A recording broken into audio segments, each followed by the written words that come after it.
Hey guys, welcome back to another tier list video, or more rather, a revised tier list video. So, first off, my Dune tier list video was done so very poorly, and I would like to apologize to all of you. I was way too generous on a lot of these decks, and also I realistically just didn't do it properly. So, we're going to go back and revise my Dune tier list. So here you see, this is what I had, and then I even added a couple archetypes that were missing, because you guys mentioned some stuff in the comments, and like, hey, where's this deck? Where's this deck? So yeah, this is a post-Duelist Nexus tier list revision. And to start, we're adding a tier. So usually, how most tier lists works is tier 1 are like the best decks, tier 2 are like good contenders, tier 3 is borderline rogue, and then we have rogue. So I only did tier 1 and tier 2 and rogue. Realistically, a lot of these decks that were ended up in tier 2 probably should have been in tier 3. And I'm not going to be nearly as generous with tier 1 this time around. So to start, we're gonna start with the revisions here, and then we'll move on down to what's down here. To start, so there's only a small handful of decks that are going to be staying in tier 1. First things first, Pearly's the new best deck. I not only play this deck now, but I had the oh-so-wonderful time and pleasure playing against it. This deck is insane with the new support. So you no longer need to run Triple Tactics Thrust to get the trap out consistently, because the new Pearly Noir from Duelist Nexus just searches it once you attach a material to it, and just sets it straight from the deck, I mean. And the deck just has so much consistency. Obviously, we didn't see it at Worlds because it didn't have Pearly Noir. It didn't have the new trap. It only had one Sleeping Memory and one Delicious Memory. But here in the TCG, we now have access to that stuff, and Sleeping Memory is at 3. So there's that. But this card, just being able to mention Sleeping Memory, makes it so much easier to just get another Xyz out onto the board. That isn't just Happy, Beauty, or Plump. Just realistically, when we got Delicious Memory put to 1, Pearly just lost a lot of its turn 1 potential, but with Duelist Nexus, it got its turn 1 potential back, and the deck is incredibly insane, and even has an amazing Cash matchup, which is why I don't think Cash is the best deck much anymore. Not only is it just kind of losing a lot of gas from a lot of the hits it's getting, that it's gotten in the past, but just some other decks are creeping back up towards it. Castillo is still tier 1, and I think still like the second best deck. But also, we have a ban list on the horizon. There's a good chance Cash might get hit one more time. Labyrinth, I think, is also, once again, tier 1. This deck is incredible, especially with the support coming out in Age of Overlord.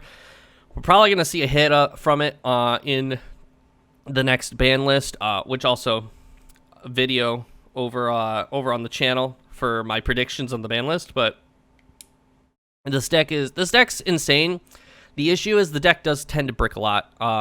If you just get too much furniture in hand, or you just don't get the traps you're looking for, the deck does tend to brick. But also, it loses to Harpy's Feather Duster. It loses to the one of, and so yeah, I think the deck has a lot going for it. This is probably one of the better back row decks we've seen in a long time. But the deck is just, its matchup with Kashtira and Pearly isn't quite there. We're going to skip Synchrons for right now. We'll come back to this. D-Link. D-Link is like one of the best decks. There's going to be 5 decks. Spoiler, there's going to be 5 decks in tier 1.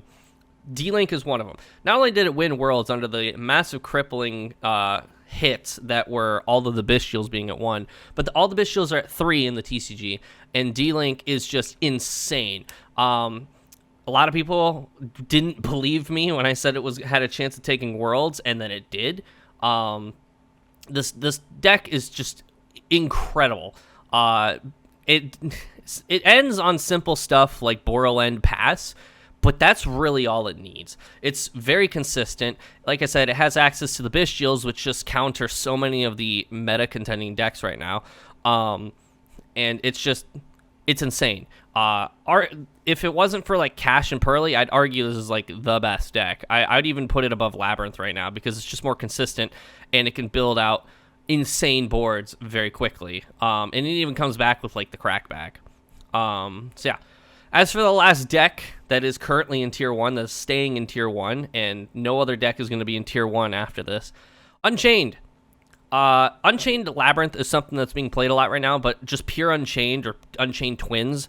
The new support is crazy. Yama, the 2 new dogs, the deck is incredibly consistent. I've played against it a lot. This deck has a pretty good Pearly matchup if the Pearly player isn't like, the best player in the world by any means. The issue here is that the issue here with the deck is that it does target. All the decks target. So if you can prevent them from targeting, you can pretty much secure your safety. The deck also runs DDD High Wave King Caesar, which is just not once per turn Omni Negate on cards that special summon. It's a very strong and consistent deck, and the support is crazy. And like I said, with a lot of people have been doing like Unchained Labyrinth, and it's been showing amazing results. I would have loved to have picked this deck up before the support came out, but now that it's out, a lot of the older cards are expensive, so I do not plan to be picking this deck up. So yeah, those are the 5 decks that are in Tier 1. Down to the Synchrons. We're going down to Tier 2. Synchrons, when I made this list, I forgot the fact that Junk Speeder loses to Ash. And unfortunately, because of how the Synchron deck typically works, if you Imperm or Ash or Effect Veiler that Junk Speeder, they pass and they essentially lose. Or Nibiru, which is an even better one. Nibiru is seeing a lot of play again lately, and Nibiru just the moment Junk Spear activates the effect, you just Nibiru wipe the board, and like that's 5 of their tuners in the graveyard. The deck loses to a lot of the most popular hand traps, but if it can get it builds strong boards, but you have to rely that your opponent's not running any of those hand traps. So like I said, it's Tier 2. Honestly, probably like mid Tier 2. The deck is just, it's powerful, but it doesn't get a lot on the board. It doesn't get a lot on the board, or it doesn't do very well against Disruption. Dinos, Tier 3. Tier 3, there we go. I was too generous to Dinos. Dinos are a very good and strong deck. The new support is pretty crazy, but the new support actually benefits like non-pure Dinos. The new support I've seen the new support run in like Dinomorphia and stuff like that, but I haven't seen the new Evolzar Lars run in like actual Dino. So Dinos, like I said, I was way too generous. Some people in the comments even said like, why are Dinos in Tier 1? I was way too generous. I was living off Copium, even though I don't even run this deck. It was way too nice to the dinosaurs, unfortunately. I'd even put, well, no, because Dinos can do better than these decks. Rescue Ace. Rescue Ace is like top of Tier 2. Rescue Ace is doing a lot. The issue is that it performs very well in the OCG simply because of the the cockroach. Max C. Max C does a lot for the deck, but being able to set 5 and pass, or set 4 and pass off of your like monster is incredibly strong. But just like Labyrinth, Harpy's Feather Duster's bitch. The entire deck is designed to like protect Turbulence, I'm pretty sure.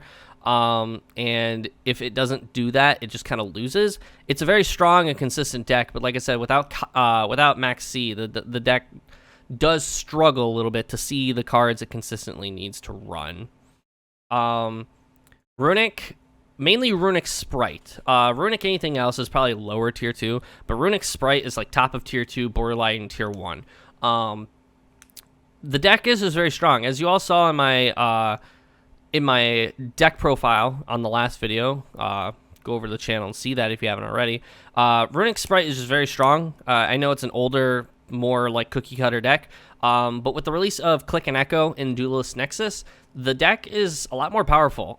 Just being able to summon out Click and Echo from Gigantic and then link it away to like Sprint, and then do Sprint's effect to dump Angler, but then Click and Echo when it gets linked away goes to your opponent's board, and when it's on your opponent's board, they have to reveal their hand to you.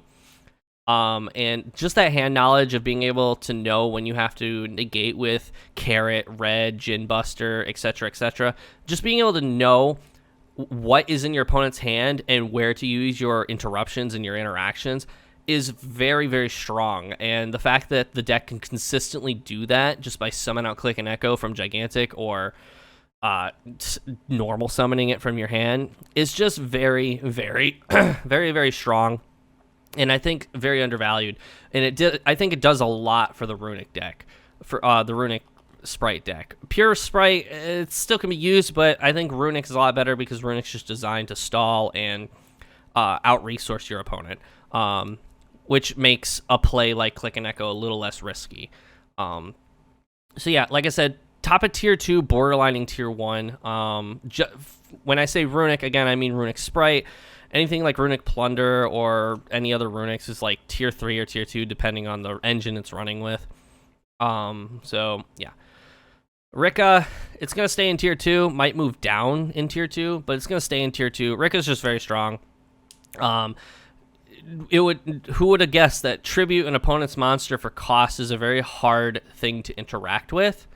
So yeah, it's just a very strong deck. It does lose to a lot of hand traps is the problem, and hand traps are coming back into the meta. We're moving out of a board breaker meta and moving back into a hand trap meta.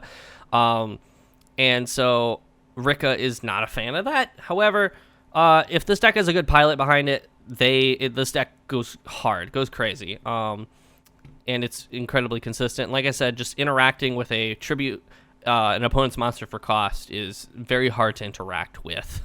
So Vanadium is doing a lot, actually. This deck is going really, really hard. I've seen some insane stuff with like Crimson Dragon and Dissipator in this deck to like summon Omega and like hand loop you for 2. This deck's actually crazy. Just the amount of like lines it can go into, and it doesn't really die to hand traps all that much. It does kind of die to Nibiru, but the deck is very, very powerful, and I think it's missing like 1 or 2 more cards to be like the best deck in the game, or it's just missing that one player to completely break it entirely. So yeah, Vanadium's doing a lot right now. Vanquish Souls,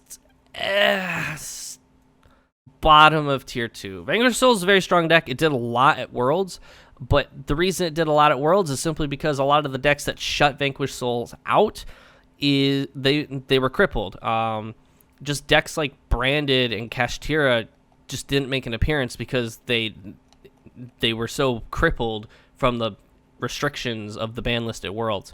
And decks like that, just the higher contender decks, just really shut Vanquish Souls out. Not to mention, on top of that, we don't have Max C. Again, Max C is one of those cards that made Vanquish Soul really good, because Max C not only is an Earth card to be revealed by your monsters, but it also could allow you to draw more attributes so you could have more things to reveal. And we just don't have that in the TCG, thank God. So Vanquish Soul just kind of, not only is it getting bullied out, but it's missing some of its resources to keep up. So I'd say bottom of tier 2 for sure. Heroes. Heroes, I'd have to say tier 3. It's better than most rogue decks, especially right now. We even have that Ubel support coming out, which I don't know if it'll be running Heroes, but it does have a card that can be searched by the new Flame Wingman. But just Heroes in general, they're really good. They're very consistent. And honestly, again, I think it's a deck that's just waiting to be broken. Heroes will just always kind of be like a good contending deck. But it's not anything to like cry home about like these. Branded's tier 3. I love this deck. I love Branded. It's my all-time favorite deck, but this deck sucks. Everyone keeps telling me, oh, Branded Chimera is insane. Branded Chimera is insane. The deck loses to the same stuff that pure Branded loses to. And honestly, I'd go as far to say that Chimera is an archetype that is just waiting for newer cards, and then it's going to ditch Branded and be as strong as its own deck. Branded is just, again, it loses to the most common hand trap in the world, which is Ash Blossom and Joyous Spring. But also, Branded's been building the same boards, doing the same puppet lock for like the last year-ish. And, everyone's kind of gotten used to it. And now that Branded, for a good bit, is not going to be receiving any direct support, This deck's going to slowly fall off. We might see it come back when they start doing the quote-unquote Season 2 of Branded and the Branded lore. But for now, I think this deck is slowly going to start slipping out of meta contention down to even Rogue eventually. But for now, I'd say Tier 3. It still gets tops. It still plays well. It's still very consistent. But, again, it just kind of loses to some of the most common interactions in the game right now. And so, yeah. Geists, Alter Geists. I was way too generous with Geists. I thought this deck was going to do a lot because the new support was crazy. However, it's kind of like Trap Tricks in the sense where it started as kind of like a back row deck and a control deck, and now it's like a combo deck that builds up like a bunch of monsters, and it's like a pseudo back row deck. Like I said, kind of like Trap Tricks. Alter Geist just is... the new support didn't blow this deck out of the water like I thought it would. So unfortunately, again, it's like Tier 3. Honestly, I might even say Rogue. Well, no. We'll put Dinos in Rogue. But Geists definitely are not.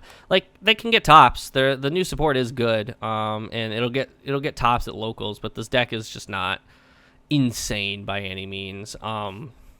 Yeah, I am gonna put it in Rogue for sure. Exo Sisters is also Tier 3. Exo Sisters it does a lot, but it builds consistently the same board and relies off the same monsters, and it locks itself into Exo Sisters when there's not a huge plethora of options for the Exo Sisters. The deck dies to board breaking methods, which is like Raigeki and Dark Hole. And it doesn't do a lot. But it does get toppings because it can run stuff like Shifter. But if we see Shifter get banned, then I would argue that like Exo Sisters just blows off the face of the map for sure. We just won't see it. So yeah. As for like the rogues, Dark World and Sky Striker for sure are still in Rogue. The decks die to Shifter. The decks die to Arise Heart.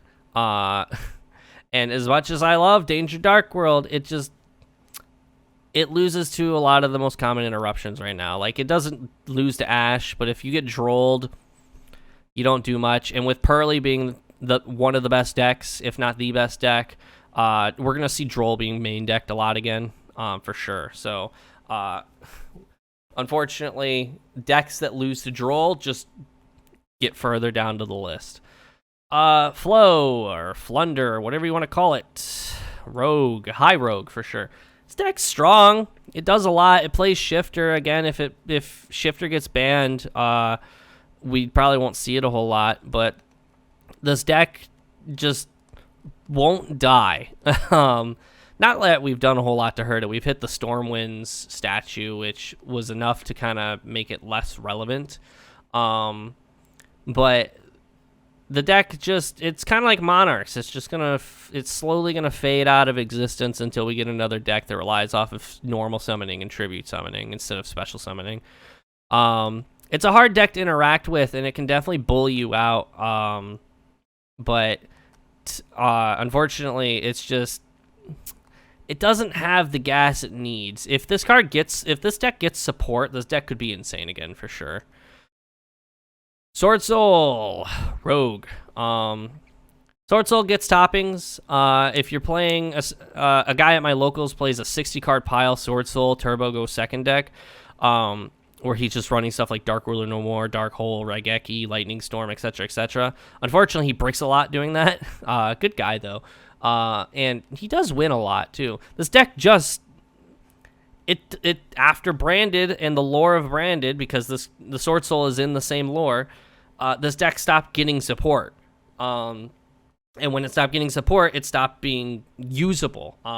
So until we get like more worms that can actually be played in Sword Soul Tenyi and stuff like that, I just can't imagine we're going to see this deck excel much more, because the deck just has been building the same... It's been building the same end board for like 2 years now. The deck did phenomenal at Worlds, but again, as I've said actually to a couple people in the comments of the last video, in the last tier list, Sword Soul it gets bullied out of the TCG by the higher meta contending decks like Kashtira, Pearly. Labyrinth, and even D-Link. And proof of that is D-Link beat it at Worlds. I mean, it lost to it to get the Sword Soul to the semifinal. Regardless, the deck just, it's been building the same boards. We're used to it. You know, 9 times out of 10, they're ending on Baron, Chi-Chow, and Blackout set. And then most likely like an Ash in hand or something like that, because the deck can play a decent amount of hand traps. It's just, we're used to it. We know how to play around it. The deck is by no means a threat, which is a shame. The deck's cool, deck's fun, but, you know, it has the same telegraphed plays and the same telegraphed end board. So if you know how to play around that, you're not going to have any troubles with this deck by any means. Gold Pride Punk. I only have Captain Carry here, but it is Gold Pride Punk. Gold Pride Punk is, I want to say, bottom of tier 2, like above Vanquish Souls. This deck is very strong, and obviously we didn't see it at Worlds because Gold Pride is a TCG exclusive deck. This deck is very, very strong.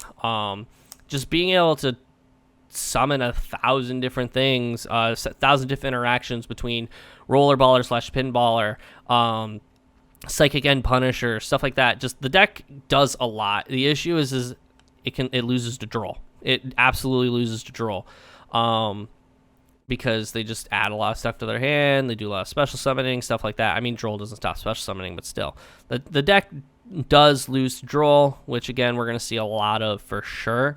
But yeah, that's really all I have to say about this deck. It's very consistent. It's very fun. It's fun to play against too. Yeah, Math. Math is like bottom tier 3. This deck, honestly, we all thought that the circular to 1 wasn't going to do much because there's 1,000 different ways for the deck to search circular. Turns out it still does a lot. Just Cyberse in general, Math Mech, whatever you want to call it, it's lost its consistency, but again, a lot of the top meta contending decks right now just kind of beat over it.